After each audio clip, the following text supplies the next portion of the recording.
So now I'm going to ask our panelists to go ahead and come up.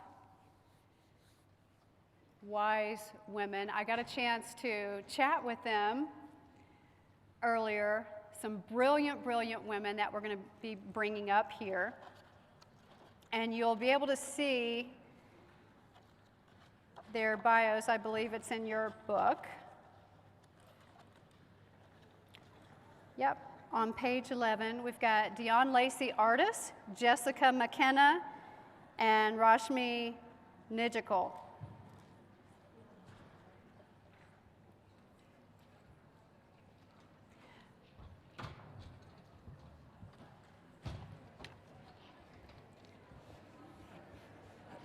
So we were hoping for a coffee table to prop our feet up on, but this was our alternative, so we'll take it.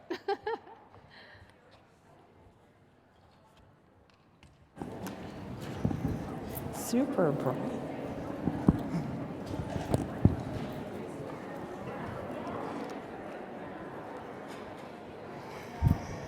Come on down.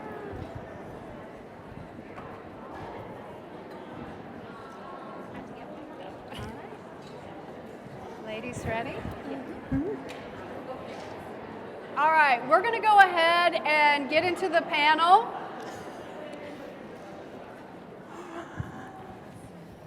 All right, welcome ladies to the panel. Let's give them a round of applause. Thank you.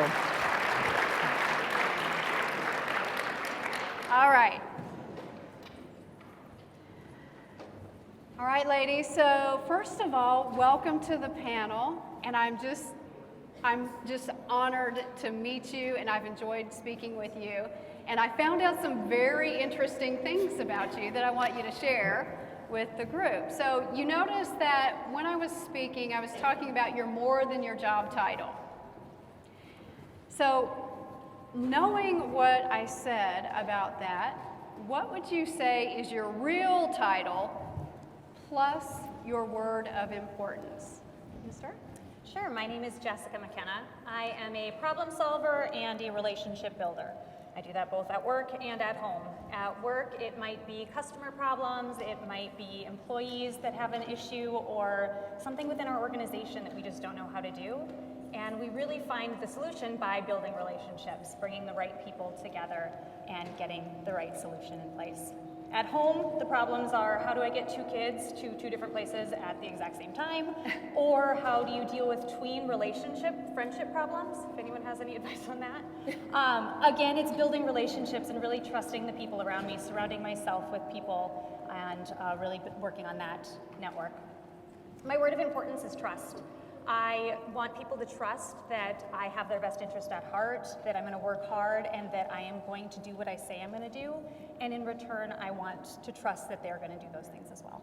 Excellent. Thank you for sharing that. So my name is Dion Lacey Artis, and so my words are, I'm in a different life cycle than Jessica. I have 20-year-olds at this point. So I consider myself to be a pragmatic protector. I give it to my kids straight, no chasers, what I say to them all the time. And I don't know if they appreciate that all the time. Sometimes they call me the dream squasher. It just depends on where we happen to be at that time of day. But I am also very protective of the folks that I have a lot of trust and have confidence in me, and I want to make sure that I take care of those people. That's at work as well as at home. I think people who have worked with me or worked on teams with me would say that's probably true. As I think about what my word is, I think it's accountability. As we talk more today, you'll probably learn why that's so important to me and because of my background. Okay, awesome, thank you. Hi, I'm Rashmi Nijikal, and my title, I really had to think about this, and I might have texted my best friend too to help me out.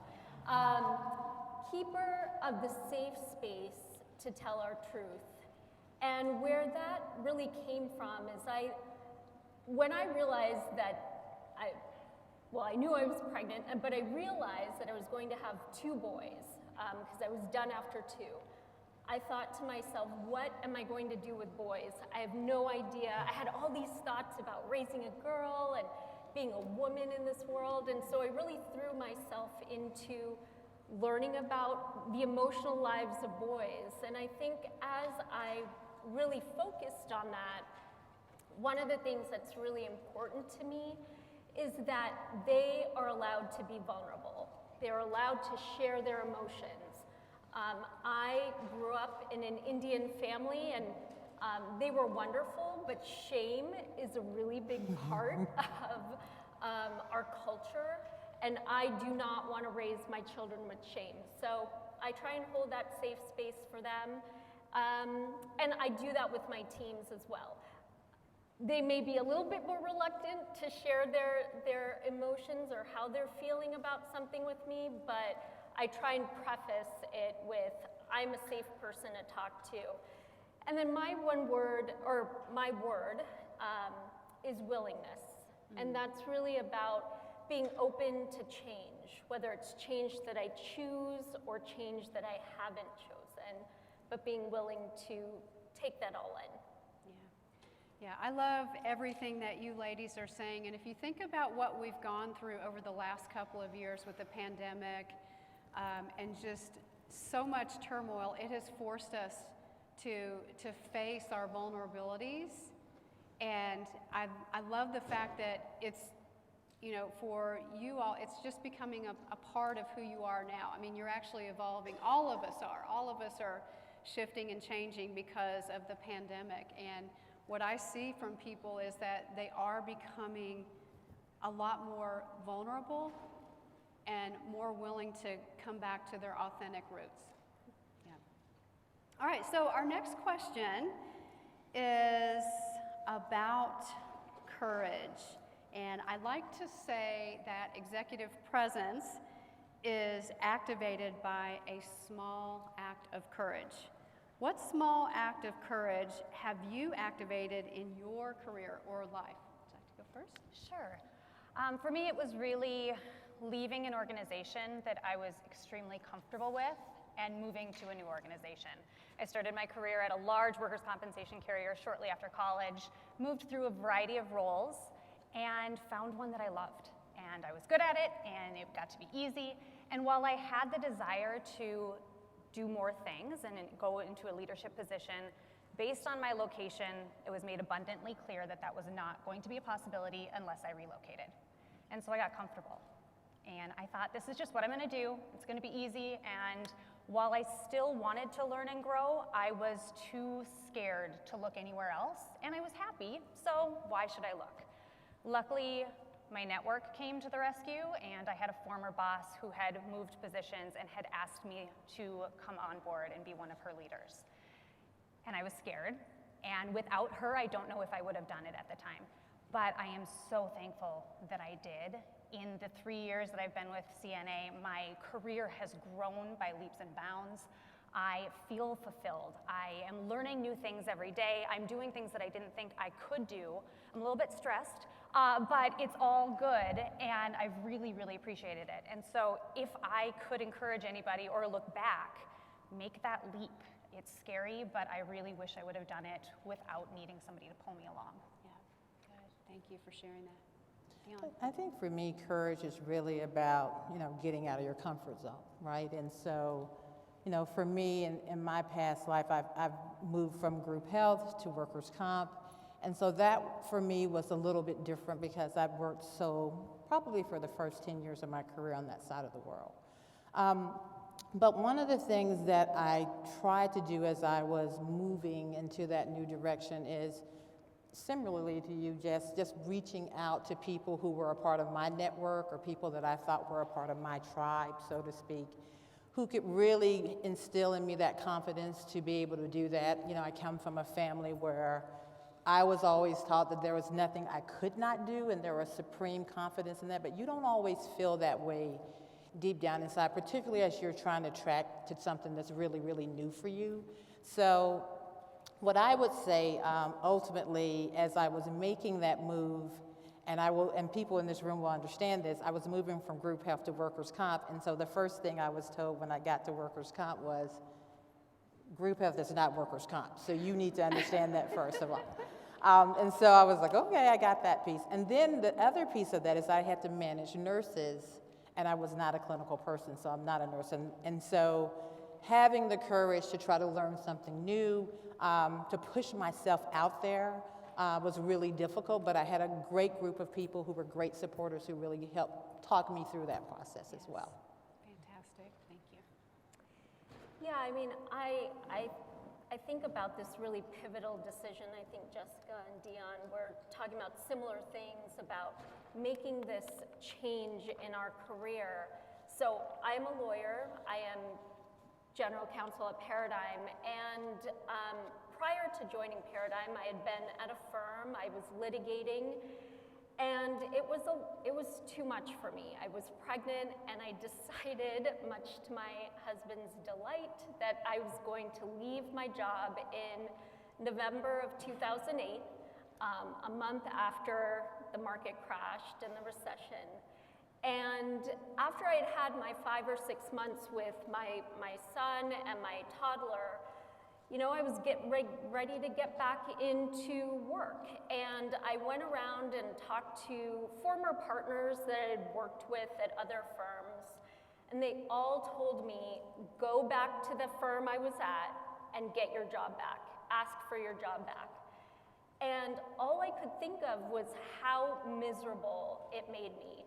And I was terrified. I mean, I think a lot of us were, with the market conditions and who's going to hire somebody who just had a baby and left her job. And I just refused to go back. And I'm so grateful, and I'm not just saying it because there's a bunch of Paradigm people here and I love working with them. But I'm so grateful that I held that space open for myself where I had no idea what was going to happen next, but I eventually landed at Paradigm and started the department, and it was just absolutely the best thing I did. Great. Well, earlier I was talking about the dreaded stun gun, and I want you to talk about a time that you maybe experienced the stun gun. Maybe you were dealing with a difficult leader, and that person, or just a difficult person in the room, how did you deal with it and overcome? So, Rashmi, why don't we start with you? Yeah, so I have a lot of stories about my litigation days, the nightmare of it. I must have been a second-year attorney. I had made a mistake. I was doing insurance defense, medical malpractice in the Bay Area. And in California, there's caps on pain and suffering damages, and I'd forgotten the cap. So I'd written this, what I thought was a glorious brief to submit to court, and gave it to the partner. He came out of his office, and he was just a bully. You know, none of the associates liked to work with him, but he also had the most interesting cases. And he had a lot of work. And obviously, when you're billing by the minute, you want to align yourself with the partner that's bringing in a lot of work. And so he came out of his office, he gathered all the attorneys around and told them about how I'd made this mistake and read from the brief and kind of mocked me. And it was so humiliating. I went back into my office, cried.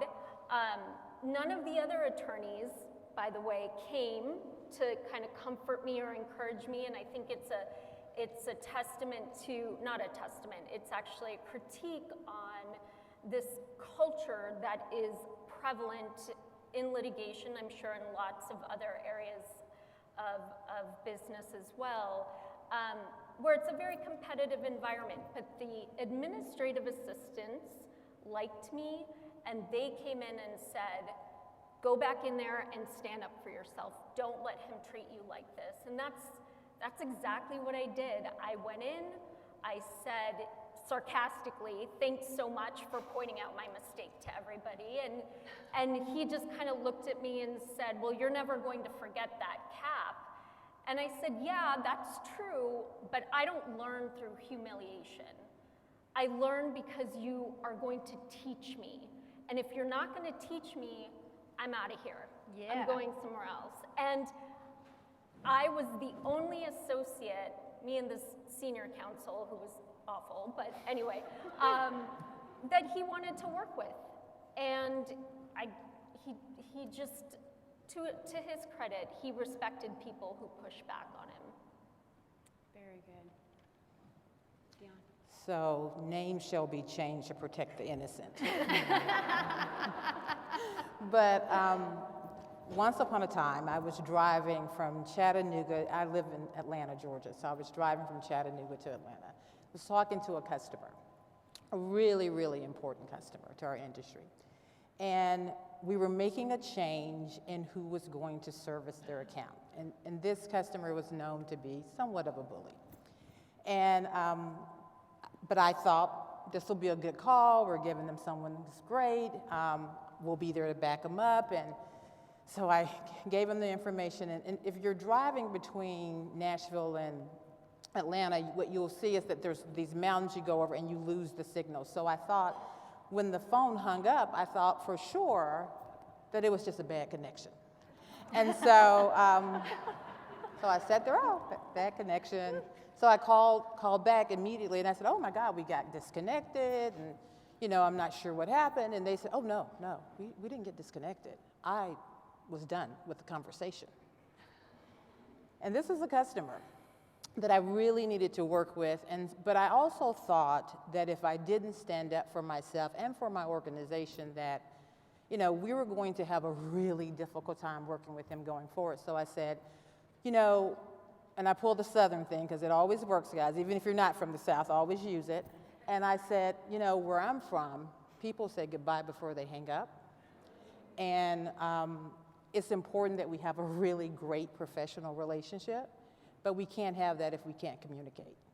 And so it made him feel bad, I think, because of how he did it and what he said. And believe it or not, on his birthday, I always send him a happy birthday message.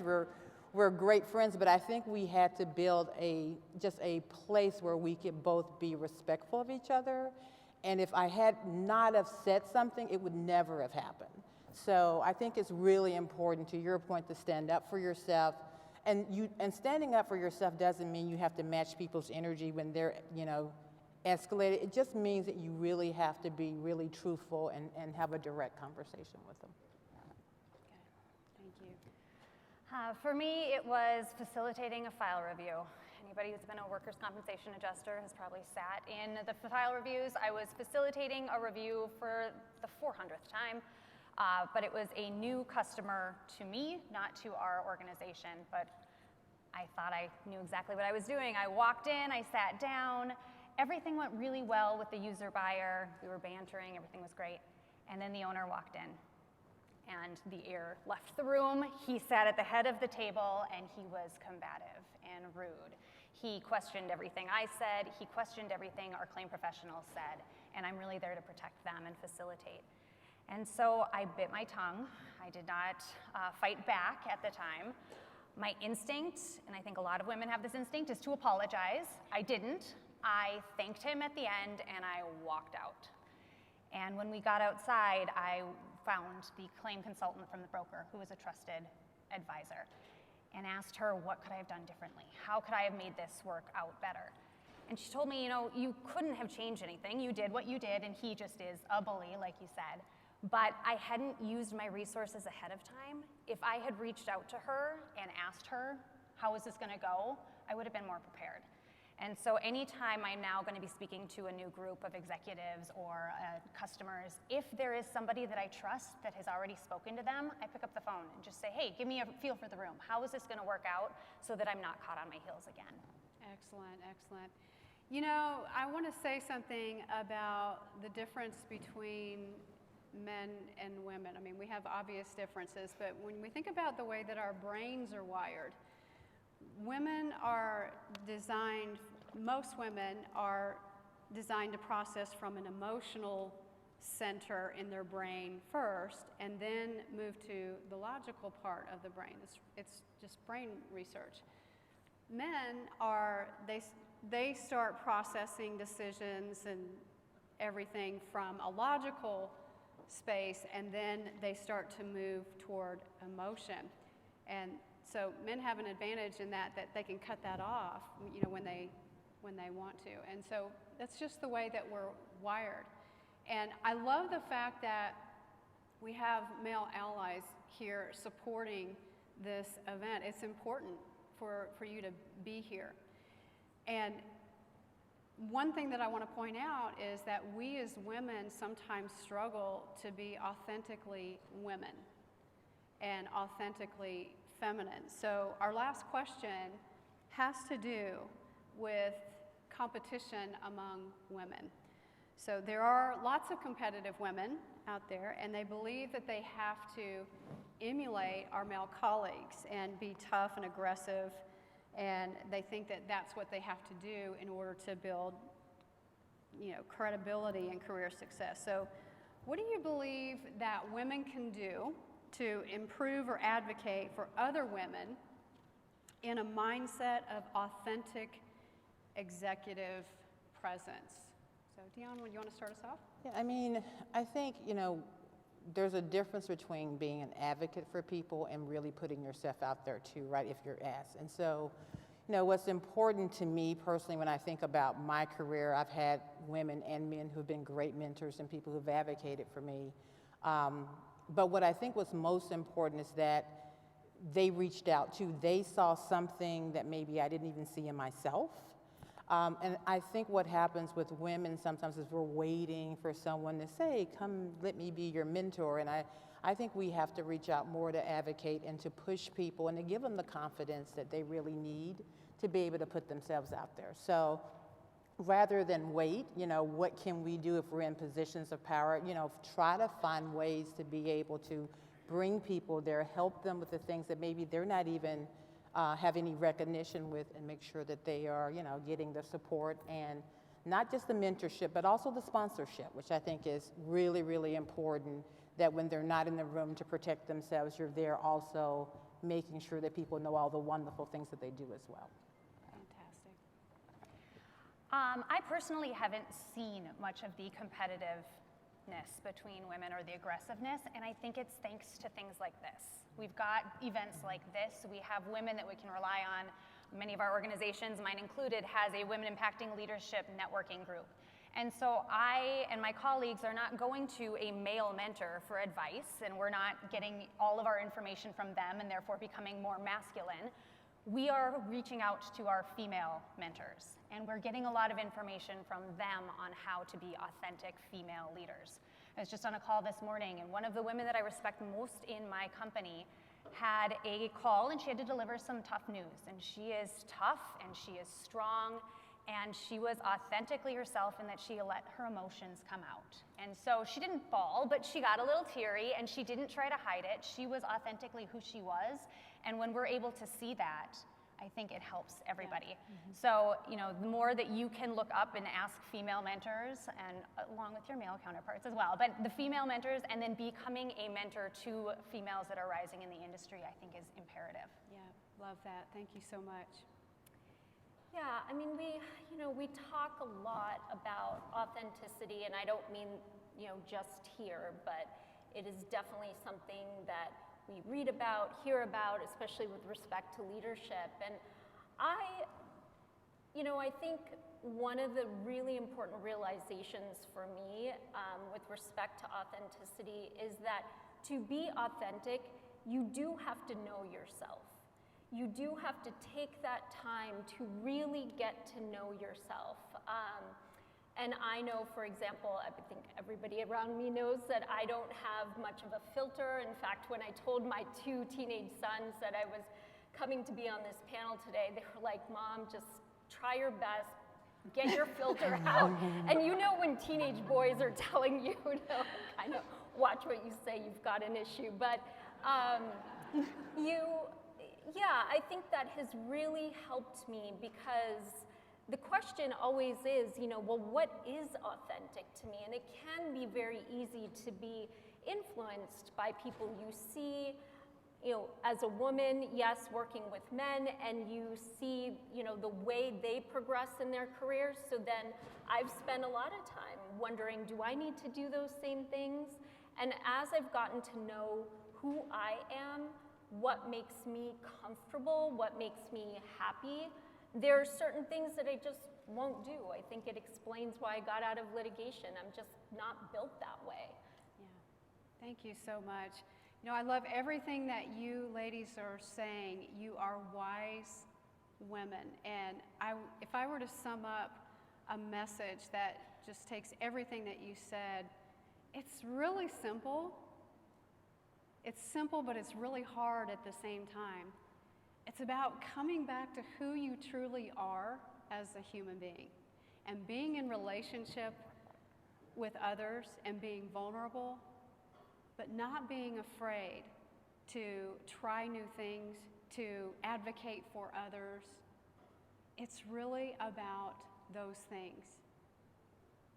It's not complicated. It's not complicated.